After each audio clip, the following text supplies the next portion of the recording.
नमस्कार दोस्तों, मैं कुलदीप कुमार केकेसर यूथ पाठशाला ऐप और संकुल मार्गदर्शन पर आप सभी का स्वागत करता हूं। साथियों, आज का हमारा बिंदु है वर्णमाला।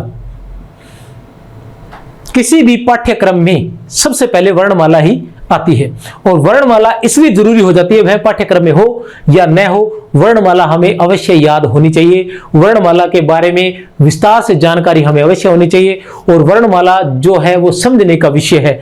लेकिन कभी कभी ऐसा होता है कि हमें किसी परीक्षा को पास करने के लिए, उसमें सफलता प्राप्त करने के लिए हमें कुछ आसान तरीके भी ढूंढने पड़ते हैं। तो उन्हीं आसान तरीकों के लिए मैं आपको यही सुझाव दूंगा कि आप इसको विस्तार से पढ़िए, इसको समझिए, क्योंकि वर्णमाला पर ही आगे व्याकरण के सभी बिंदु टिके हुए हैं। उनके जब तक आपको वर्णमाला का ज्ञान नहीं होगा तब तक आप व्याकरण के अन्य बिंदु इतनी आसानी से नहीं कर पाएंगे। लेकिन फिर भी क्या होता है कि परीक्षा में, बहुत सी परीक्षाओं में हम क्या होता है कि हमसे जो पूछा जाता है उन प्रश्नों के उत्तर हम नहीं दे पाते हैं। तो वर्णमाला से संबंधित आज की जो ट्रिक है वो आपके कठिन से कठिन प्रश्नों के भी उत्तर बड़ी आसानी से दे देगी।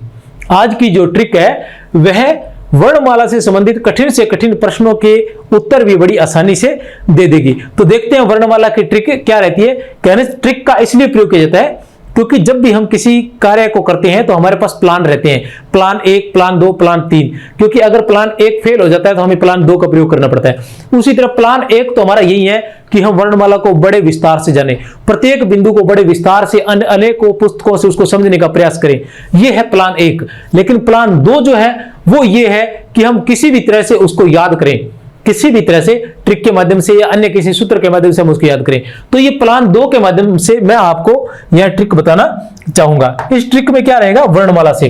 तो वर्णमाला में आप देखा होगा आपने कि अ घोष वर्ण कौन से है, स घोष वर्ण कौन से है, या अल्प प्राण व्यंजन कौन सी है, महाप्राण व्यंजन कौन सी है। तो आज हम व्यंजनों के बारे में पढ़ेंगे। सबसे पहले व्यंजनों में हम पढ़ेंगे अ घोष व्यंजन। 2 नंबर पर हम देखते हैं अ घोष, फिर देखते हैं हम स घोष व्यंजन। फिर आता है हमारे पास अल्प प्राण व्यंजन और उसके बाद आता है महाप्राण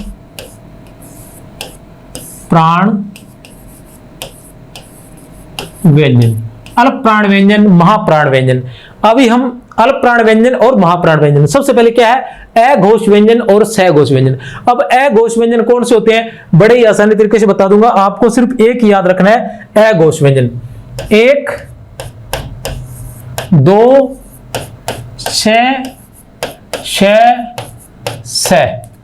ये रे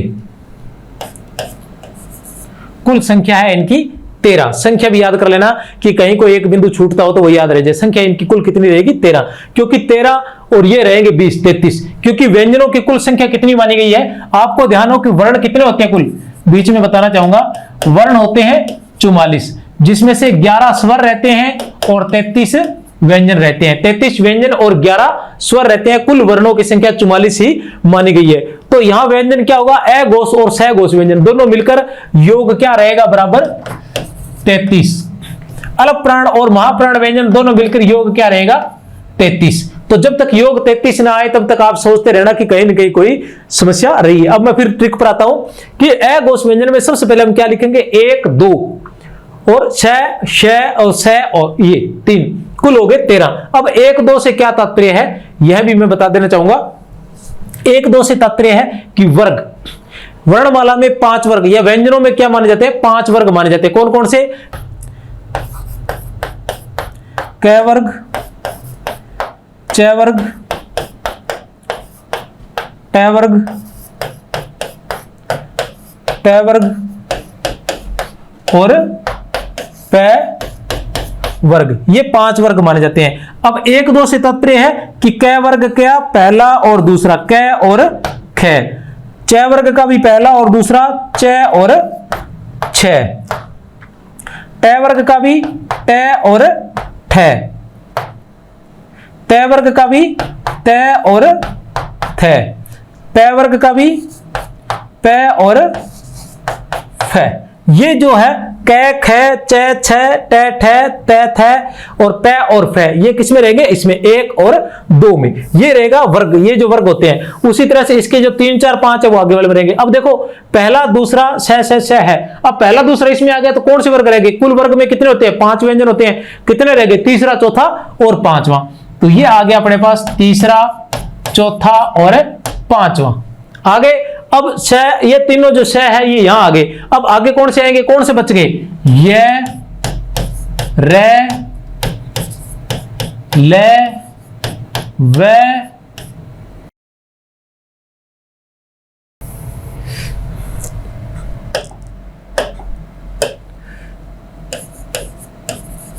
स घोष, 3 4 5, ये, रे, ले, वे और है। गिन लीजिए कितने हो गए? ये 13 थे। 3 4 5 15 16 17 18 19 और 20। ये कितने हो गए? 20। कितने हुए ये? ये कितने थे? 13 और ये कितने हैं? 20 और योग कितना हो गया? 33। योग कितना हो गया? 33। तो ये सही है। अब देखो पहली लाइन में हमने क्या याद किया? सिर्फ अघोष व्यंजन, सिर्फ अघोष व्यंजन याद करना है। और अघोष भी कैसे करोगे कि ए का मतलब एक, तो एक से शुरू होगा, 1 और 2। अघोष मतलब एक, पहला ईश्वर है ना। शुरुआत कहां से होती है? हिंदी वर्णमाला की शुरुआत कहां से होती है? ए से। तो ए से तात्पर्य एक, तो 1 और 2 और श और स, 3 हो गए। अब देखो अब पीछे बचे हुए, आगे आसान है, पीछे बचे हुए तो आगे आएंगे। अब दूसरे शुरुआत कैसे होती है वो भी देख लेते हैं। दूसरों की शुरुआत कैसे होगी वो भी हम देख लेते हैं। ठीक है, दूसरों की शुरुआत कैसे रहेगी?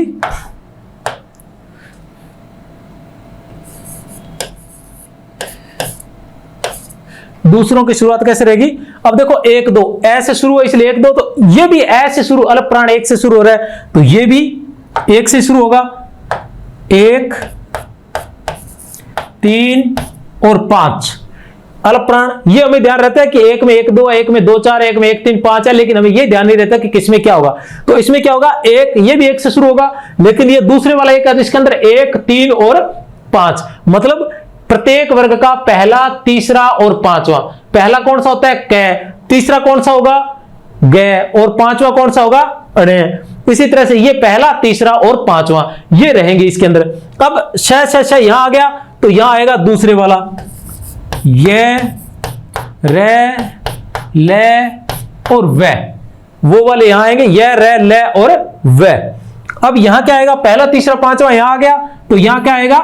दूसरा और चौथा, और ये इस वाले इधर वाले यहां आ जाएंगे, श और स, और फिर आ जाएगा है। अब सबसे बड़ी बात यह है कि आपने याद रखना है कि है जो है, अब ये दिमाग से निकल जाता है कि है किधर है। ये है हमेशा इधर इस साइड में रहेगा। आप इसको इस सारणी से लिख लेंगे तो बड़ा आसानी से हो जाएगा। ये सारणी अघोष और सघोष, अल्प प्राण और महाप्राण है इधर रहेगा, सघोष में और महाप्राण में। एक बात और बता देना चाहता हूं कि सभी जो स्वर होते हैं 11 के 11 वो सघोष में ही आते हैं। सभी स्वर जो है वो 11 के 11 सघोष में आते हैं। अब अघोष क्या होता है? जिनमें स्वर तंत्रियों में कंपन कम पैदा हो या न हो उन्हें अघोष व्यंजन कहते हैं। घोष का मतलब सुर। स्वर तंत्रियों में जो कंपन है वो कम पैदा हो या न हो तो वो अघोष व्यंजन कहलाते हैं। जिन व्यंजन में स्वर तंत्रियों में कंपन अधिक हो, जिन कंपन हो या अधिक हो वो कहलाते हैं सघोष व्यंजन। अल्प प्राण जिनमें मुख से वायु कम निकलती है। किसी भी व्यंजन का या वर्ण का उच्चारण करते समय जिनमें मुख से वायु कम निकलती है वो अल्प प्राण कहलाते हैं, और जिनमें अधिक निकलती है वायु मुख से वो महाप्राण व्यंजन कहलाते हैं। वायु से तात्पर्य है वायु, जो ज्यादा कम वायु निकलती है तो अल्प प्राण, और मुख से अधिक वायु निकलती है तो महाप्राण। और घोष आवाज जो है, स्वर तंत्रियों में कंपन या स्वर तंत्रियों में जो आवाज आती है वो अगर कम आती है या आती नहीं है तो अघोष, और आती है या ज्यादा आती है तो सघोष व्यंजन में ये रहेंगे। अब देखो अब ये देखा आपने। अब एक बार फिर बता देता हूं कि अघोष व्यंजन से तात्पर्य है कि एक से शुरू, अल्प प्राण से तात्पर्य है कि एक से शुरू। अघोष से तात्पर्य है कि एक से शुरू और अघोष से तात्पर्य अल्प प्राण से तात्पर्य है कि एक से शुरू।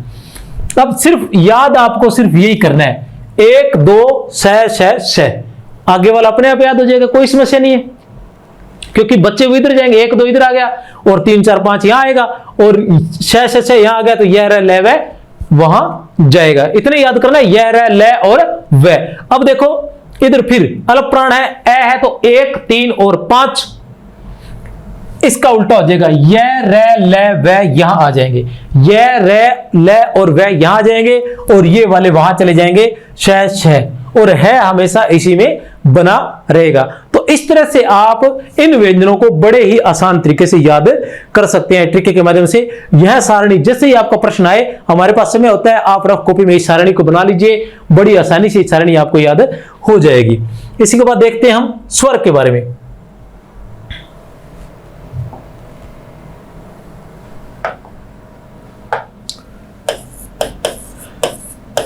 स्वर, स्वर सुधन अर, सुधन अर, सु अर्थात सुख, अर अर्थात गर्त्यतक, री धातु से बना है अर, जिसका अर्थ होता है गति, अर्थात सुखपूर्वक गति, अर्थात बिना किसी की बाधा के जिनका उच्चारण किया जा सकता है उन्हें स्वर कहते हैं। और व्यंजन वी धन अंजन, वी से तात्पर्य विशेषता और अंजन से तात्पर्य सहयोग से, कि जो किसी की विशेषता के सहयोग से उच्चारित होते हैं। तो व्यंजन जो होते हैं वो स्वरों की सहायता से बोले जाते हैं, अर्थात जिन्हें बिना किसी की सहायता के बोला जाता है या जिनका उच्चारण बिना किसी की सहायता से होता है वो स्वर कहलाते हैं, और जिनका उच्चारण स्वरों की सहायता से होता है वो व्यंजन कहलाते हैं। तो स्वर, स्वर के अंदर भी 2-3 चीज ऐसी है जो हमें समझने में बड़ी कठिनाई आती है। तो सबसे पहला आता है कि जीवा के उच्चारण स्थान के आधार पर स्वरों का जो विभाजन है जीवा के उच्चारण स्थान के आधार पर कितने भागों में किया गया है। जीवा के उच्चारण स्थान, जीवा में कहां का बोला जाता है, तो जीवा के 3 स्थान माने गए हैं। एक माना गया है अग्र, दूसरा माना गया है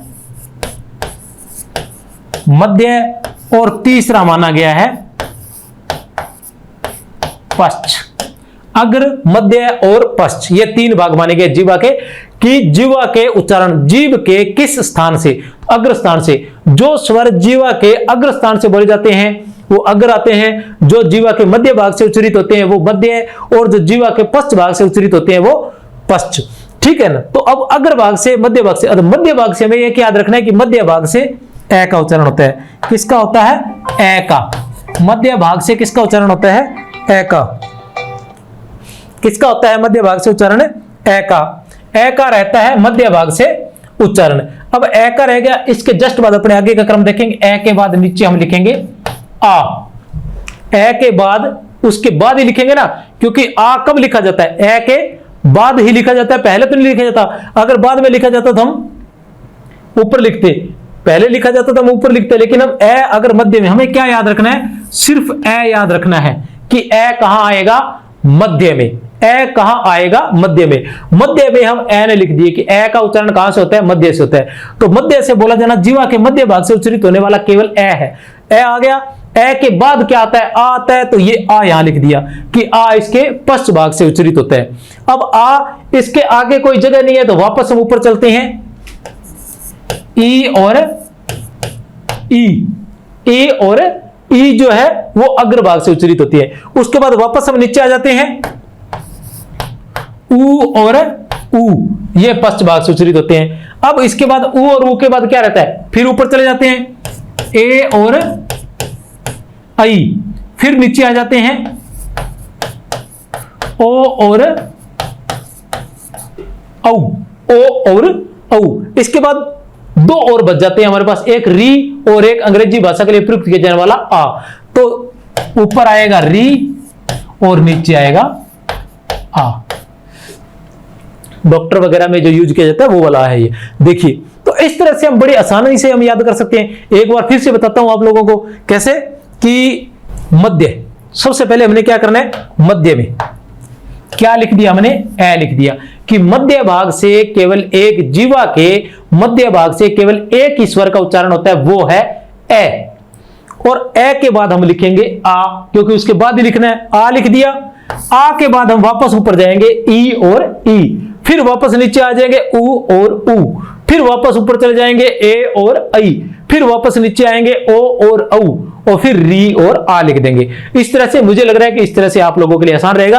बाकी सीधा तरीका याद करने का तो यह है कि अगर भाग से, क्योंकि इनका उच्चारण देखिए ई का ई ई, ठीक है, ई और ई। अब ए और ए कैसे हो गया, इनका उच्चारण भी इनके योग से ही होता है ना, ए और ई मिल बनकर ए बनते हैं, ए और ई मिलकर ही ए बनता है, ए और ई मिलकर ये बनता है, इसलिए ए यहां है। और ये ऊ, ये ए और ऊ मिलकर ही ओ और औ बनते हैं, इसलिए ये यहां ओ और औ आए हैं। ये भी है संधि के नियम से भी आप देखना चाहो, क्योंकि ए और आई है, ये क्या रहते हैं, किसके साथ रहते हैं, ई के साथ, और औ कहां रहते हैं, इसके साथ रहते हैं। अब एक रीजन और भी बता देता हूं मैं इसका, ये तो है ट्रिक, इस तरीके से आप याद करोगे ट्रिक है। बाकी इनके जो रीजन है वो भी बता देता हूं। एक और कारण रहता है कि ए और आई क्या है, कंठ तालव्य, ये कौन से है, कंठ तालव्य। और ओ औ कौन से है,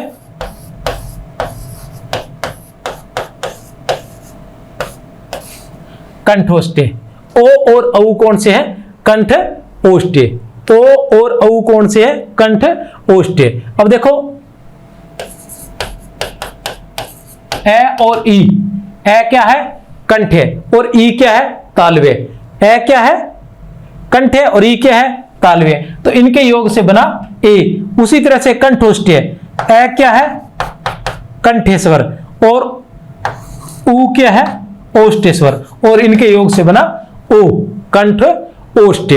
तो ये कंठोष्ट है क्योंकि इन दोनों के योग से बनते हैं, इसलिए ए और ऊ के योग से, और ये ए और ई के योग से बनते हैं। मतलब ए के निर्माण में ई का सहयोग जरूरी है, इसलिए इसके साथ है, और ओ के निर्माण के लिए ऊ का सहयोग जरूरी है, इसलिए ऊ के साथ है। अब एक बार फिर से बता देना चाहता हूं कि ए और आई, ई और ई के पास इसलिए आए हैं कि ए और आई ई के बिना बन नहीं सकते, इसलिए इनके पास ही आना पड़ेगा, क्योंकि इनका जन्म इन्हीं से हुआ है। ओ और औ, ऊ और ऊ के पास क्यों आए हैं, क्योंकि इनका जन्म इन्हीं से होता है, ये इसलिए इसके पास आए हैं। इस तरह से आप इन लोगों को आप देख सकते हो।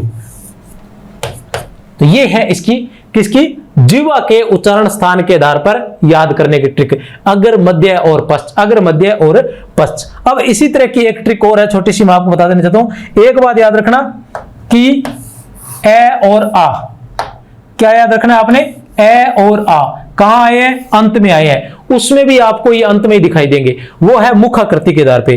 वो क्या है, मुखाकृति के आधार पे। अब हम पढ़ेंगे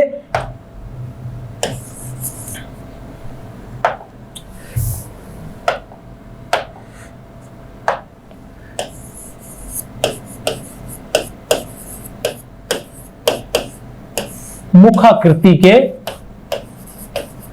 आधार पर, मुखाकृति के आधार पर स्वर जो है वो मुखाकृति के आधार पर। ये जो कठिन कठिन है उनको मैं करवाने की कोशिश कर रहा हूं ट्रिक के माध्यम से, बाकी स्वरों का जो है वो विस्तार से अलग बिंदु में करवाया जा चुका है। और ये ट्रिक कोशिश कर रहा हूं ट्रिक याद करने के लिए, क्योंकि क्या होता है कि मैं अक्सर विद्यार्थियों के ये कहते रहता हूं, विद्यार्थी क्या करते हैं कि एक किताब खरीद ली, दूसरी किताब खरीद ली, तीसरी खरीद ली, चौथी खरीद ली, हाँ पढ़ लिए, पहली पढ़ ली, दूसरी पढ़ ली, तीसरी भी पढ़ लिए, लेकिन पाठ्यक्रम कवर किसी से नहीं किया। जो कठिन बिंदु थे, जो याद नहीं हो रहे वो तो याद नहीं है, जो आसान है वो सभी से पढ़ लिए, और अपने आप में और कॉन्फिडेंट हो गए कि हमने 4 किताबें पढ़ ली, हमने 5 किताबें पढ़ ली। अब वही बिंदु जो याद थे वो उन्हीं किताबों से बार बार पढ़ने से क्या औचित्य हुआ। तो कहने से तात्पर्य यह है कि जो भी आप याद करते हो, जो भी पढ़ते हो, वो आपको याद होना जरूरी है, एक बात। दूसरी बात, पाठ्यक्रम में जो कुछ दिया हुआ है वो सब आपको याद होना जरूरी है। कोई बहुत ज्यादा याद होना चाहिए, कोई कम हो, लेकिन कोई भी बिंदु ऐसा नहीं होना चाहिए जो आपको याद न हो। चलो देखते हैं मुखाकृति के आधार पर। मुखाकृति के आधार पर आती है, तो मुखाकृति के आधार पर हम मानेंगे एक जिसमें मुंह लगभग बंद रहे, 1 नंबर। 2 नंबर, जिसमें मुंह लगभग बंद रहे, जिसमें मुंह कम खुला हो, जिसमें मुंह कम खुला हो। 3 नंबर पर, जिसमें मुंह थोड़ा सा खुला हो। और 4 नंबर पर, जिसमें मुंह बहुत अधिक खुला हो। ठीक है, जिसमें मुंह बहुत अधिक खुला हो। ये तो सबसे पहले जिसमें मुंह लगभग बंद रहे उन्हें कहते हैं हम संवृत स्वर, और जिनमें मुंह थोड़ा सा खुला रहता है उन्हें हम कहते हैं अर्ध संवृत स्वर, और जिनमें मुंह थोड़ा खुला रहता है उन्हें कहते हैं हम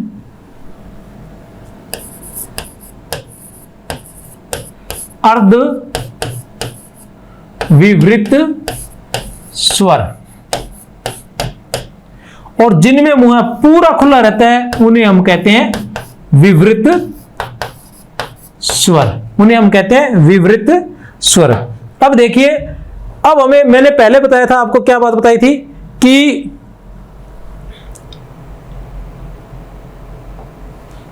इन दो को याद रखना, ए और ए को लास्ट में लिखे हुए ए और आ, लास्ट में लिखे हुए हैं ए और आ। इसी बात को उसमें भी याद रखना है। क्या है, यहां आएगा हमारे पास ए और यहां आएगा हमारे पास आ। विवर्त स्वर कौन सा होता है, जिसमें मुंह फुल खुला हो, अधिक खुला हो, पूरा खुला हो। जैसे आ को हम हमेशा बोलते वक्त मुंह को पूरा खोलते हैं, आ, मुंह को पूरा खोलते हैं आ।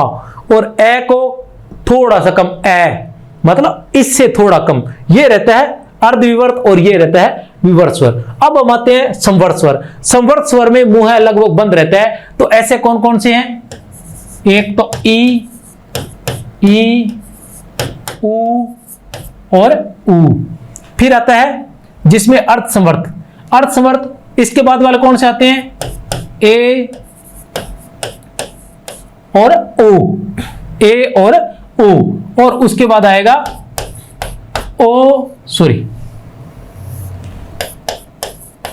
आई और औ। ठीक है, अब देखो कैसे, ये दो मैंने पहले बताया था कि इन दो का ध्यान रखना है। जैसे उसमें था एक स्वर था मध्य ए, उसी के बाद इसमें सिर्फ विवर्त स्वर एक ही है, आ, याद रखना है। मध्य जीवा के उच्चारण स्थान के आधार पर मध्य स्वर कौन सा है, केवल ए। और मुखाकृति के आधार पर, मुखाकृति के आधार पर विवर्त स्वर कौन सा है, आ। कौन सा है, आ एक। और उनमें क्रम ये था, ये क्रम याद रखना है। उसके अलावा ई और ई लिखेंगे, ऊ और ऊ लगातार लिखेंगे, उसके बाद फिर ए लिखेंगे और फिर आई लिखेंगे, फिर ओ लिखेंगे और फिर औ लिखेंगे। इस तरह से लिखते जाएंगे, ए लिखेंगे और फिर आई लिखेंगे, फिर ओ लिखेंगे और फिर औ लिखेंगे। इनको इस तरीके से लिखेंगे नंबर वाइज। इस तरह से सारणी से आप अपनी कॉपी में करके देखेंगे, रफ कॉपी में, तो फिर एक बार करने के बाद आपको बड़ा आसान लगेगा। क्योंकि हम याद करना एक अलग बात होता है और उसको लिख कर देखना, इस सारणी को इस तरीके से देखोगे तो वहां आपको याद करना आसान हो जाएगा। अगर कहीं कोई चीज याद नहीं भी रहती है तो ये सारणी का चित्र जो आपके सामने उपस्थित होगा, आपको देखकर पता चल जाएगा कि कहीं न कोई चीज छूट रही है। और इनमें से कोई एक भी चीज अगर आपको याद होगी तो आप आसानी से कर सकते हैं। अब देख लीजिए, अब ई मुंह को उच्चारण करते समय ई और ई, ऊ ऊ। मुंह देखिए, अब इससे थोड़ा सा ज्यादा खोल के दिखाता हूं, ए, ठीक है, और फिर ओ। अब इससे ज्यादा और खोल के दिखाते हैं, आई और औ। तो ये क्या होता है कि ये इसी क्रम में, और सबसे ज्यादा किसी में खोलता है आ किसी में नहीं खुलेगा, इतना मुंह है। मुंह बंद करके आप जैसे ई बोल रहे हैं वैसे आप करके देखिए, जैसे ई किया है, जैसे बोला ई, मुंह को रखा ई। अब इसी मुंह से आ बोल के देखिए, ई आ करने के लिए आपको मुंह खोलना पड़ेगा। और जिससे ई बोला है उससे आई बोल के देखिए, जिससे ई बोला है उससे ए बोल के देखिए, वैसे का वैसे ई आई ए, ई ए, ई ए। मतलब ई के अंदर मुंह को इस तरह से दबाना पड़ेगा और ए के अंदर थोड़ा सा ढीला छोड़ना पड़ेगा, इस तरह दबाना पड़ेगा, इस तरह से थोड़ा सा ढीला छोड़ना पड़ेगा ए में और ओ में, और उसके बाद ऐ और औ में और ज्यादा ऐ, इस तरह से और ज्यादा उसको खोलना पड़ेगा। तो ये है संवर्त स्वर, अर्ध संवर्त स्वर, अर्ध विवर्त स्वर और विवर्त स्वर। इस तरीके से आप इनको याद कर सकते हो, ई उ ऊ, ए ओ ए ऐ ओ आ। तो दोस्तों जय हिंद, जय भारत। लगातार बने रहिए इसी प्रकार के ट्रिक, इसी प्रकार के वीडियो सब कुछ देखने के लिए।